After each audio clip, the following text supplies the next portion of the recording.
जो स्वागत है आपका अपनी classes exam study with you में। बच्चों हम लोग जो है कक्षा 12वीं का पॉलिटिकल साइंस यानी कि राजनीति विज्ञान पढ़ रहे हैं। उसमें हम लोग 3 नंबर और 4 नंबर के जो आपके क्वेश्चन हैं जो आपके एग्जाम में आने वाले हैं अभी, ठीक है, उनको हम डिस्कस कर रहे हैं।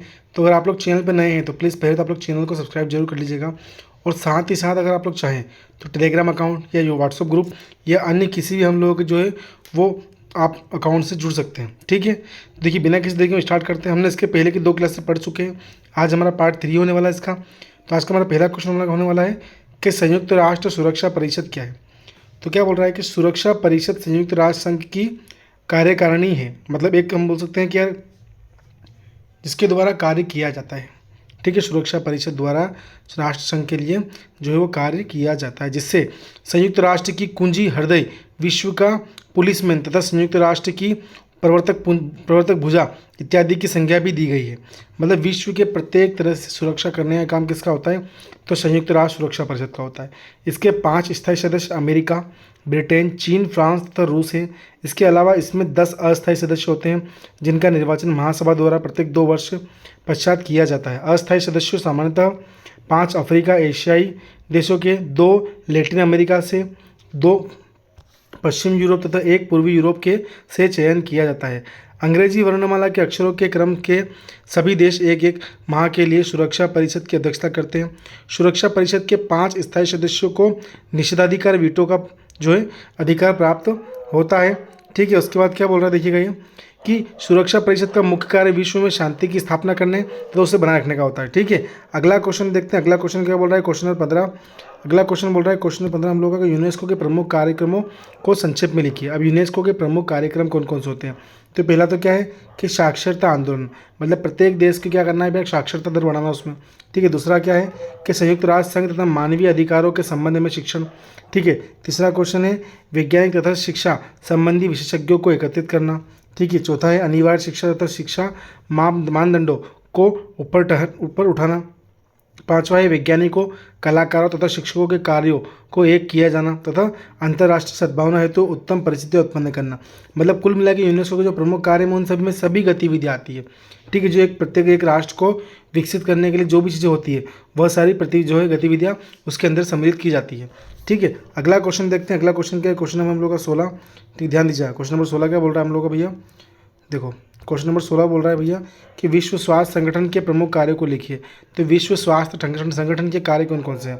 तो स्वास्थ्य संगठन का प्रमुख कार्य विश्व के देशों को बीमारी की रोकथाम हेतु जागरूक करना, ठीक है। विश्व स्वास्थ्य संगठन द्वारा टीकों एवं औषधियों हेतु अंतर्राष्ट्रीय मानदंड निर्धारित किए जाना, ठीक है। उसके बाद देखो अगला पॉइंट बोल रहा है, 3rd नंबर का पॉइंट बोल रहा है कि विश्व स्वास्थ्य संगठन सार्वजनिक सेवाओं में सक्रिय लोगों के को प्रशिक्षण देने का कार्य करता है, ठीक है। फिर चौथा क्या है, विश्व स्वास्थ्य संगठन सिर्फ रोगों का ही उन्मूलन ही नहीं करता बल्कि उसका धैर्य संपूर्ण शारीरिक, मानसिक तथा सामाजिक कल्याण को प्रोत्साहन देता है। मतलब विश्व स्वास्थ्य संगठन का काम सीधा सा होता है। आपको देखो पॉइंट में इसके पहला तो है कि कोई सी महामारी है तो उस संकटापन्न स्थिति में प्रत्येक देश को, प्रत्येक राष्ट्र को जो है वो सचेत करना, जागरूक करना, ठीक है। उसके बाद क्या है, किसी महामारी के लिए जो है वो औषधि या दवाइयों की खोज करना, ठीक है। फिर तीसरा पॉइंट क्या बोल रहा है कि विश्व स्वास्थ्य संगठन का पहला 2 इंपॉर्टेंट कार्य ये भी है कि प्रत्येक जो राष्ट्र उसका है, ठीक है, उन सभी की सहभागिता विश्व स्वास्थ्य संगठन में हो, ठीक है। फिर विश्व स्वास्थ्य संगठन क्या करता है कि सिर्फ रोगों का ही उन्मूलन नहीं करता,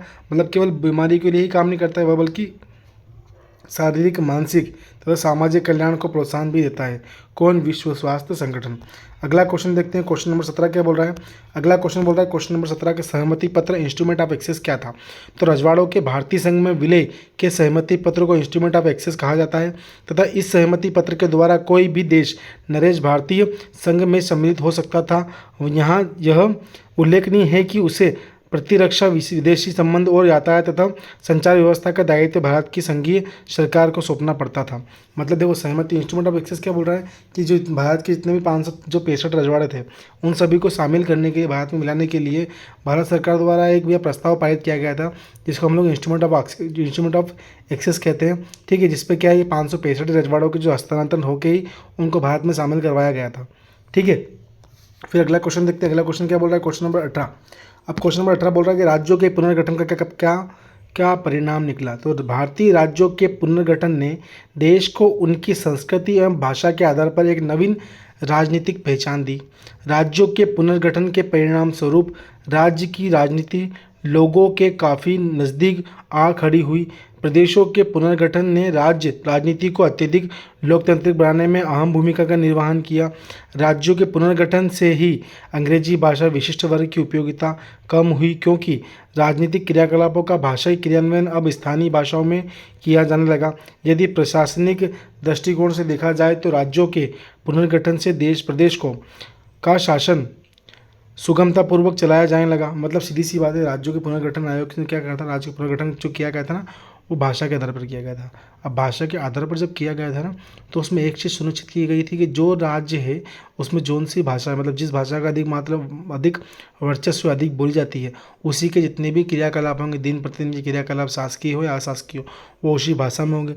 जिससे क्या है कि लोगों तक आसानी से उनकी बात पहुँच पाएगी सरकार की योजनाओं की। ठीक है, अगला क्वेश्चन देखते हैं। क्वेश्चन नंबर 19 क्या बोल रहा है। ठीक है, क्वेश्चन नंबर 19 देखते हैं हम लोग क्या बोल रहा है। क्वेश्चन नंबर 19 हम लोग का, ठीक है, ये हम लोग क्वेश्चन हो चुके हैं सारे। चलो क्वेश्चन नंबर क्या है, हैदराबाद। चलो ये क्वेश्चन देख लो भैया 18। ठीक है, भारत में हैदराबाद के विलीनीकरण का क्या उल्लेख लिखिए। तो हैदराबाद का भारत में विलीनीकरण कैसे हुआ था। 35% हिंदू जनसंख्या वाले हैदराबाद की आबादी 1.40 करोड़ थी। कितनी थी, 1.40 करोड़, या हम बोल सकते हैं 140 करोड़ थी। भारत की सबसे बड़ी देशी रियासत हैदराबाद में विश्व के सबसे बड़े पैसे वाले शासक निजाम उस्मान अली की इच्छा अपनी रियासत का स्वतंत्र अस्तित्व बनाए रखना था। इसी परियोजना हेतु निजाम ने भारत सरकार से 1 वर्षीय यथास्थिति समझौता किया। हैदराबाद के भारत में विलय की विरोधी शक्तियों ने रियासत की फौजों वृद्धि तथा गुपचुप तरीके से हथियारों का आयात करके भारत पर दबदबा बनाना चाहा, लेकिन रियासत के लोगों ने कम्युनिस्ट पार्टी, क्या बोल रहा है, कम्युनिस्ट पार्टी, ठीक है, कहाँ गया, कम्युनिस्ट पार्टी। उसके बाद क्या बोल रहा है ये कि हाँ देखो ध्यान दीजिएगा, गुपचुप तरीके से हथियारों का आयात करके भारत पर दबदबा बनाना चाहा, लेकिन रियासत के लोगों ने कम्युनिस्ट एवं हैदराबाद कांग्रेस के संयोगों से निजाम के विरोध आंदोलन प्रारंभ किया कर दिया। अपने विरुद्ध बढ़ते इस जन आंदोलन को देखकर निजाम ने जो था, ठीक है, आंदोलन को कुचलने हेतु निजाम ने एक अर्धसैन्य बल, जिसे रजाकार कहते थे, रवाना किया। इन सांप्रदायिक एवं अत्याचारी रजाकारों ने गैर मुस्लिम तथा भारी अत्याचारी घटनाओं को क्रियान्वित किया। इन आतताई रजाकों पर काबू पाने हेतु सितंबर 1984 में भारतीय सेना ने हैदराबाद में प्रवेश किया। कुछ समय रुक कर चली सैन्य कार्रवाई के बाद निजाम के आत्मसमर्पण के साथ ही हैदराबाद रियासत का भारतीय संघ में जो है विलय कर दिया गया था। सुनिएगा, एक छोटी सी स्टोरी बताता हूँ आपको कि हैदराबाद के भारत में विलय कैसे हुआ था। जो हैदराबाद का जो निजाम था ना, ठीक है, वह हैदराबाद को एक स्वतंत्र जो है वो देश बनाने की या स्वतंत्र राज्य बनाने की जो है उसकी पूरी प्लानिंग थी। ठीक है, अब यह वो हुआ ऐसा था कि जो हैदराबाद का जो निजाम था, ठीक है, उन्होंने गैर मुस्लिम मतलब मुस्लिम क्या बोल रहा है वो कि मुस्लिम समुदाय को छोड़कर बाकी जितने भी लोग वहाँ पे निवास कर रहे थे उनके ऊपर उसके रजाकारों द्वारा अत्याचार करना स्टार्ट कर दिया था। ठीक है, परंतु हुआ क्या था कि वहाँ के जो लोग थे उन्होंने उसके निजाम के खिलाफ ही जो है विद्रोह मतलब आंदोलन स्टार्ट कर दिया था, जिसके कारण क्या था कि जो निजाम द्वारा जो अत्याचार जो गैर मुस्लिम लोग इन पर किया जा रहा था उसको देखते हुए भारत सरकार ने जो है अपनी अर्धसैनिक बल जो है या अपना सैनिक टुकड़ी जो है छावनियाँ जो है वो हैदराबाद में उतारी थी। ठीक है, अब कुछ समय चली कार्रवाई के बाद जो है जो उसके रजाकार थे निजाम के वो मारे गए थे। ठीक है, जिसके कारण क्या था कि जो निजाम ने उसने आत्मसमर्पण किया था, तब जाकर जो है हैदराबाद का भारत में विलय हुआ था या विलीनीकरण हुआ था। ठीक है, फिर अगला क्वेश्चन देखते हैं कि राज्य के पुनर्गठन आयोग की मुख्य सिफारिशें लिखिए। तो 1953 में भाषाई आधार पर राज्यों के पुनर्गठन के लिए क्या बोल रहा है, पुनर्गठन के लिए है ना, फजल अली की अध्यक्षता में एक आयोग गठित किया गया जिसका कार्य राज्यों के सीमांकन के मामले में कार्यवाही करना था। राज्य पुनर्गठन आयोग की सरकार द्वारा स्वीकृत सिफारिशें 26 जनवरी 1956 को भारत सरकार द्वारा राज्य पुनर्गठन आयोग की को निम्नलिखित सिफारिशों की स्वीकृति जो है स्वीकार किया गया। अब कौन कौन सिफारिश स्वीकार की गई थी सुनेगा। देखो, पहला क्या, राज्य पुनर्गठन आयोग की केरल, मध्य प्रदेश तथा कर्नाटक नए राज्यों की स्थापना की सिफारिश जो है स्वीकृत कर ली गई थी। ठीक है, दूसरा पॉइंट क्या है, मद्रास, राजस्थान, उत्तर प्रदेश, बिहार, पश्चिम बंगाल, असम तथा उड़ीसा का यथावत अस्तित्व बना रहेगा, मतलब जैसे वो है वैसे ही उनका अस्तित्व बना रहेगा। ठीक है, फिर थर्ड नंबर का पॉइंट क्या बोला कि त्रिपुरा के क्षेत्र को असम में सम्मिलित नहीं किया जाएगा। ठीक है, चौथा बोल रहा है महाराष्ट्र, मुंबई, मध्य प्रदेश तथा हैदराबाद के मराठी भाषाई क्षेत्रों और गुप्त राजस्थान में और गुजरात में सौराष्ट्र, कच्छ तथा मुंबई के गुजराती भाषाई क्षेत्रों को सम्मिलित किया जाएगा। देखिए फिर 5वां नंबर एक पॉइंट क्या बोल रहा है कि राज्य की चारों प्रकार की श्रेणियों को समाप्त करके सभी राज्यों को एक समान स्तर प्रदान किया जाएगा। ठीक है। फिर छठा पॉइंट क्या बोल रहा है कि त्रिपुरा को केंद्र शासित प्रदेश के रूप में बनाए रखा जाएगा। ठीक है। फिर छठा है कि क्षेत्रीय परिषद की स्थापना की जाएगी। ठीक है, ये राज्य पुनर्गठन आयोग की सिफारिश है, ये आप लोग देख लीजिए आगे। अब देखिए हम लोग 10 क्वेश्चन बच रहे हैं जो कि मैं आपको कल की क्लास में पूरा जो खत्म कर दूंगा, जितने आपके इंपॉर्टेंट क्वेश्चन है ये। अगर बेटा आप लोग क्लास पसंद आ रही हो तो प्लीज़ आप लोग जो है क्लास को लाइक और चैनल को सब्सक्राइब प्लीज़ प्लीज़ प्लीज़ आप लोग कर लें और क्लास थोड़ा सा पूरा देखा करना। ठीक है, थैंक यू सो मच।